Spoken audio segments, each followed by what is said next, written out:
जब राम मंदिर का आंदोलन चला तो 4 सीट से भारतीय जनता पार्टी 85 सीट पे पहुंचती है। जब बाबरी मस्जिद डिमोलिश होती है तो भारतीय जनता पार्टी 85 से 120 सीट पे पहुंचती है। कि साहब 2G में इतना बड़ा घोटाला कि अब जीरो लगाते थक जाएंगे। विदेशों में जाकर के वहां के मुसलमानों से गले मिलने वाला हमारा प्रधानमंत्री अपने देश के मुसलमानों को गला काटने की जब सीख देगा तो देश आगे नहीं बढ़ेगा। बनारस में मोदी जी 10 लाख पार और बड़ी मुश्किल से मोदी जी 1.5 लाख से पार हुए। क्लेश तंज कसने लायक नहीं है। गोबर पट्टी से पैदा हुए लोग कीचड़ में कमल खिलाते हैं। जब जब हिंदुस्तान में सांप्रदायिकता और कथित भ्रष्टाचार के आरोप लगे तब भाजपा का जो स्वास्थ्य था और मजबूत होता है। ममता बनर्जी का अहंकार हारा है, ज्ञानेश कुमार ने जीत दिलाई है। लेकिन लोगों ने कहा नहीं, हम तमिलनाडु में कीचड़ नहीं फैलने देंगे। नहीं तो अस्तित्व जैसे ममता बनर्जी का नहीं बचा, अरविंद केजरीवाल का नहीं बचा। ये राष्ट्रपिता महात्मा गांधी की हत्या में सावरकर शामिल थे। नरेंद्र मोदी जी के संसदीय क्षेत्र में एक युवा व्यवसायी मनीष सिंह की हत्या की जाती है और हत्यारों का बचाव भारतीय जनता पार्टी सरकार में रहने वाला एक नेता करता है।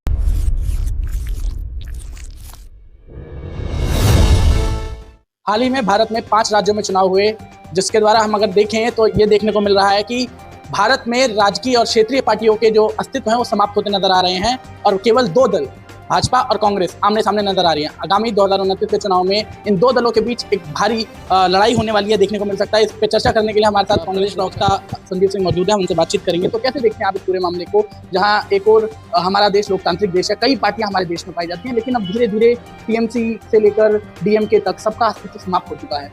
कहीं हमें देखने को मिल रहा है तो या तो कांग्रेस है या भाजपा है। देखिए, लोकतंत्र की सबसे बड़ी खूबसूरती हमारे देश की ये है कि हर व्यक्ति यहाँ पे जो भारतीय नागरिक है वो वोटर भी है और सपोर्टर भी है। और सपोर्ट करने के लिए वैचारिकी के आधार पे जब हम धर्मनिरपेक्ष और लोकतांत्रिक के स्तर पे पार्टियों का चयन करते हैं तो कांग्रेस पार्टी के अलावा समाजवादी पार्टी है, जो कम्युनिस्ट पार्टियां हैं, डीएमके है, तमाम पार्टियां हैं पूरे देश में हैं।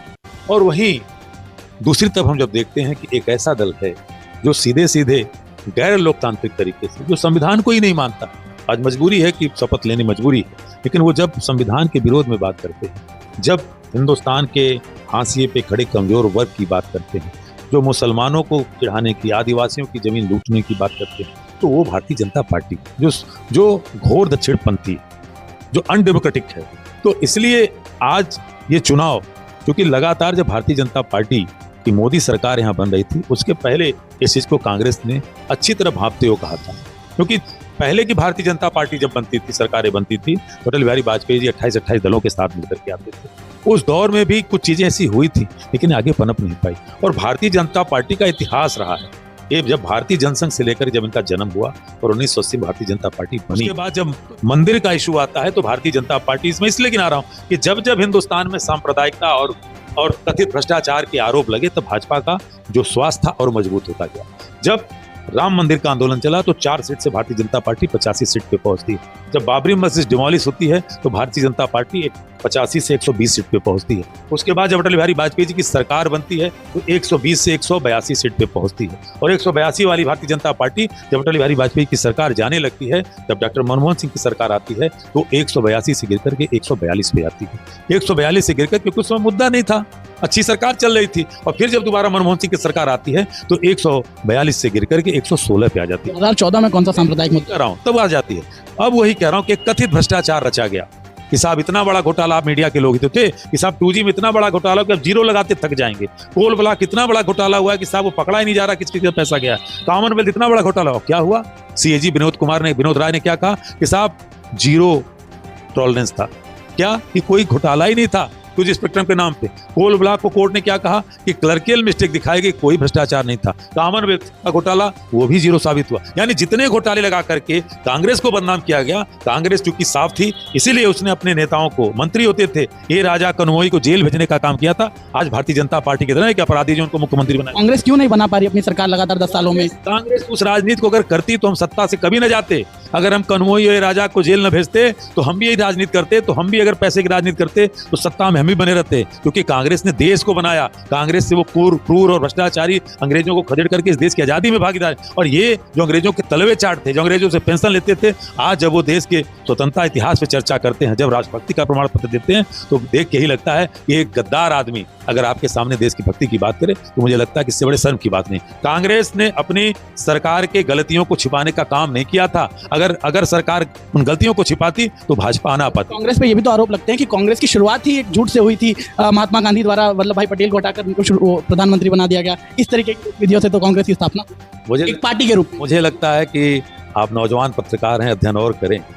कांग्रेस में जब सरदार वल्लभ भाई पटेल को प्रधानमंत्री बनाने की चर्चा हुई थी कि राष्ट्रीय अध्यक्ष बनाने की चर्चा हुई थी? थोड़ा लगातार भाजपा आरोप तो यही लगाती है ना, अभी हाल ही में बैनर वगैरह तक लेते। भाजपा इसलिए लगाती क्योंकि जो अंधभक्त है उनके जो दिमाग का ये जो टेक्नोलॉजी वो यहाँ पे होती है। गोबर पट्टी से पैदा हुए लोग कीचड़ में कमल खिलाते हैं, इसलिए उनकी चर्चा आप न करें। जब सरदार वल्लभ भाई पटेल का देश का प्रथम चुनाव जब होने वाला था, उसके पहले वो दिवंगत हो गए, तो प्रधानमंत्री कैसे चुना जाएगा? और किसी पार्टी का राष्ट्रीय अध्यक्ष कौन होगा, ये पार्टी के इंटरनल कॉन्स्टिट्यूशन का मैटर है। महात्मा गांधी जी ने जो चुना तो कांग्रेस के अंदर का मैटर था, वो हमने प्रधानमंत्री थोड़े चुने जा रहे थे। कांग्रेस पार्टी अपने अध्यक्ष का चुनाव कर रही थी, यही भाजपा छिपाती है। और वो भारतीय जनता पार्टी, हम तो चुनाव कराते हैं। खड़गे साहब के खिलाफ शशि थरूर साहब लड़ रहे थे ना, थोड़ा पूछिए कि इनके पास वो जो नवीन जी आए हैं, इनके खिलाफ चुनाव कौन लड़ रहा था? पूछिए इनसे। नवीन जी जो है ना, कौन नवीन है, समथिंग है नितिन नवीन, पूछिए इनके खिलाफ चुनाव कौन लड़ा था? तो इसलिए जो अनडेमोक्रेटिक लोग हैं, अनकॉन्स्टिट्यूशनल लोग हैं, अगर वो बात करते हैं तो आपका उत्तरदायित्व बनता है कि उनसे पूछिए कि साहब कांग्रेस पे सवाल कर रहे हो तो नितिन नवीन के खिलाफ कौन चुनाव लड़ा था, आपके यहाँ चुनाव की प्रक्रिया क्या है अध्यक्ष के चुनने की, वो नहीं बता पाएंगे। अरे जिस आरएसएस के प्रमुख मोहन भागवत ये कहते हैं कि मैं जाने के बाद अपना उत्तराधिकारी चुन करके जाऊंगा, आप चुनाव की बात करते हैं, कांग्रेस के ऊपर सवाल करते हैं। कांग्रेस ने स्वस्थ प्रक्रिया के द्वारा अपने यहाँ इंटरनल चुनाव करके अपने अध्यक्षों का चुनाव करती है। कांग्रेस लगातार लोगों का दिल क्यों नहीं जीत पा रही है? पिछले 10 सालों से हारती क्यों चली आ रही है? हाँ, ये बात सही कह रहे हैं। कांग्रेस लोगों का दिल जीतने की बात जो कांग्रेस लोगों के दिल में है, और कांग्रेस जो है देश है, इसलिए है कि कांग्रेस ने ठगने का काम नहीं किया। इसलिए उसका एक मजबूत उदाहरण चूंकि आप बनारस के, और बनारस की बात कर दे रहा हूँ। 2014 में क्या कहा गया था? भाजपा सरकार और एनडीए सरकार नहीं, अब की बार मोदी सरकार। अच्छा, नौजवान ने कितने रोजगार की बात कही थी? 1 करोड़ की प्रतिवर्ष, कितनी? 3 करोड़, हाँ 2 करोड़। तब तो आज तक 30 करोड़ रोजगार मिल जाना चाहिए 15 सालों में, तो 20 करोड़ 30 करोड़ मतलब। तो मुझे लगता है कि सारे मुद्दे कि माँ गंगा अविरल निर्मल हो जाएंगी, 100 स्मार्ट सिटी हो जाएगा, मतलब इस तरह की जो चीजें लाई गई, तो झूठ जब परोसा गया गोएबल्स थ्योरी के अनुसार, तो जनता को एक बार आप लालच दिखा करके ठग सकते हैं। लगातार ये लालच हर क्षेत्र में, चाहे बंगाल हो, चाहे पुडुचेरी हो। ना, लगातार नहीं हुआ। जब पहली बार हुआ तो मेरे भाई भारतीय जनता पार्टी 278 सीट लेकर के आई थी, ऐसे कुछ था, आगे पीछे 2 होगा जो भी। उसके बाद भारतीय जनता पार्टी पुलवामा पे जो राष्ट्रभक्ति को पैदा की गई, तब 303 गई, और यही भारतीय जनता पार्टी 24 का चुनाव आप लोग तो उसके ईमानदार गवा रहे हैं। अब की बार 400 पार, बनारस में मोदी जी 10 लाख पार, और बड़ी मुश्किल से मोदी जी 1.5 लाख से पार हुए, और उसके बाद इतनी तरह से 400 पार हुए कि 2 बैसाखियां न मिलती जेडीयू की और चंद्रबाबू नायडू की, तो इसी रह जाते, इसी पार रह जाते। तो ये जो है जनता है, इसलिए मैं कह रहा हूँ कि धोखे की, भ्रम की, लालच की राजनीति का अंत होने वाला है। जो बंगाल में हुआ उसका सच इतना ही है कि वहां ज्ञानेश कुमार का चुनाव आयोग जीता है और बंगाल की जनता हारी है। ममता बनर्जी का अहंकार कई मायने में बढ़ गया था, ममता बनर्जी का अहंकार हारा है, ज्ञानेश कुमार ने जीत दिलाई है। ये है, ममता बनर्जी का अहंकार हारा है। तो ममता बनर्जी के सामने जब हम लोग देखते हैं बीजेपी इतनी भारी जीत लेकर आती है, जिसको नामुमकिन कहा जा रहा था, पुडुचेरी में आसानी से जीत जाती है, केरला में हालांकि हार होती है बीजेपी की, और तमिलनाडु में कांग्रेस जो है बीजेपी 1 वोट लाती है, और कांग्रेस जो है वहाँ पे समर्थन देकर सरकार बनाती है टीवी के साथ ना। तो हमारे देश में जो सबसे ज्यादा हिंदुत्व वाला क्षेत्र है साउथ, वहाँ पे बीजेपी बहुत मात खाती नजर आ रही है, लेकिन नॉर्थ में सबसे ताकतवर नजर आ रही है। क्यों? देखिए, पहली बात इस चीज को समझना पड़ेगा कि दक्षिण भारत की जनता, मुझे लगता है कि तमिलनाडु की बात करें तो सबसे ज्यादा हिंदू मंदिर तीर्थ वहाँ पे है, जहाँ पे 90% जनता हिंदू है। वो धर्म प्रति उतनी ही आस्थावान है जितनी राजनीति की शुचिता के प्रति। उन्होंने भारतीय जनता पार्टी को 1 सीट पाने के लिए बमुश्किल से 800 वोटों से जीती, उसके लिए तरसा दिया। वही भारतीय जनता पार्टी जो तमिल संगमम कराती है, जिसके लिए प्रधानमंत्री मोदी जी आते हैं, तमिलनाडु के लोगों को लाते हैं, पैसे तक दिए जाते हैं, खाने पीने रहने की व्यवस्था बना दी जाती है, लेकिन लोगों ने कहा नहीं, हम तमिलनाडु में कीचड़ नहीं फैलने देंगे। इसलिए आपने देखा कि जो सत्ताधारी दल रहे हैं वहां पे, डीएमके हो, एआईडीएमके हो, दोनों को वहां की जनता ने, मैं तो सलूट करता हूं कि हरा करके एक नए वहां पे नेता का चयन किया। टीवी के जैसी पार्टी तो सही मानते हैं? बिल्कुल सही मानता। सुपरस्टार का राजनीति में आ जाना। देखिए, फिर हमने कहा कि आप ये जनता के, जैसे आप बंगाल के नाम पे आप खुश हो रहे हैं, तो जनता के आप क्या मत पे या जनता के मानसिकता पे आप सवाल खड़ा कर रहे हैं। वहां तो ज्ञानेश कुमार का मामला नहीं उठाया किसी ने, अगर भाजपा ने उठाया तो बता दीजिए, भाई हम भी नहीं उठा रहे हैं। तो वहां की जनता ने कहा कि नहीं, जो यहाँ पे पारंपरिक दल हैं, तो हम डीएमके को भी नहीं चाहते, एआईडीएमके को भी नहीं चाहते, एवीके जैसा जहाँ का सितारा उभरा वो विजय थालापति, और विजय थालापति का पूरा नाम क्या है? चंद्रशेखरन जोसेफ विजय थालापति। जो भारतीय जनता पार्टी हिंदुत्व का नारा देती है, सनातन का नारा देती है, और तमिलनाडु में कहती कि साहब स्टालिन ने सनातन को गाली दी थी, कोई गाली नहीं, वो बेचारे की पे अपने रहते हैं। वहां पे स्टालिन हार गए तो भाजपा क्यों नहीं आ गई? वहां पे तो टीवीके हार गई, टीवीके आ गई, और टीवीके का जो मुख्यमंत्री बनने जा रहा है वो तो क्रिश्चियन है। तो क्या कहेंगे इसके बारे में? इसलिए कि भारतीय जनता पार्टी जो धर्म के नाम पे नंगा नाच नाचती है, उसका जवाब तमिलनाडु की जनता ने दिया। और टीवीके का जब वहां पे जब सिंगल लार्जेस्ट पार्टी बनती है तो टीवीके ने भाजपा का साथ लेना पसंद नहीं किया। कहा हम सेकुलर डेमोक्रेटिक फ्रंट हैं, हम सीधे सीधे राहुल गांधी और कांग्रेस पार्टी से सहयोग मांगते हैं। हमारे नेता ने कहा कि देश में सांप्रदायिक ताकतों को रोकना है, इसलिए हमने डीएमके के साथ छोड़कर टीवीके का साथ दिया। अखिलेश ने तंज भी कसा एक अच्छा। अखिलेश तंज कसने लायक नहीं है। जिस डीएमके के बारे में बात कर रहा हूँ वो डीएमके भी पहले, इसके पहले जब चुनाव लड़ रहे थे तो अब 2014 में वो डीएमके कहाँ थी, उसके पहले कहाँ थी?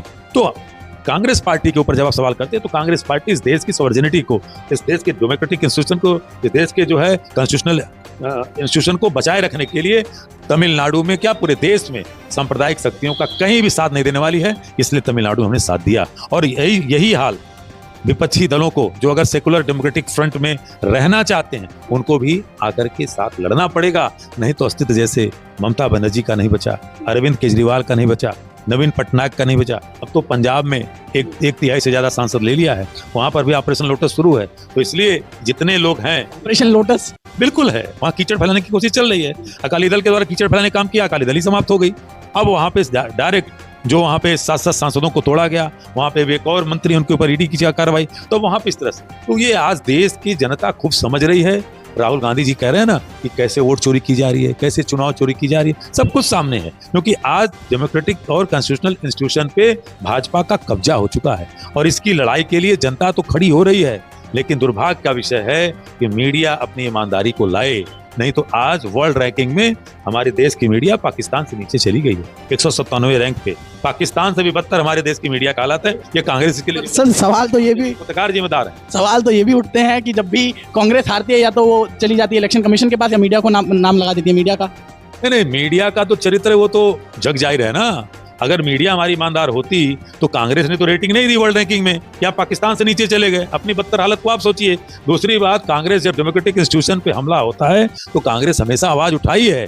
कांग्रेस ने तो अपनी सरकारों में भ्रष्ट मंत्रियों को नहीं छोड़ा, चाहे कन्मुई रहे हो चाहे राजा रहे हो, और कांग्रेस इस बात को लगातार उठा रही है। जब डिलिमिटेशन गलत तरीके से किया गया, गैरमैंडरिंग की गई, जहां पे परसिमन के द्वारा जम्मू कश्मीर और आसाम की पूरी तरह से वहां पे परसिमन करके वहां विधानसभा लोकसभा को एकदम तहस नहस करने का काम किया कि एक ही दल की सरकार बने।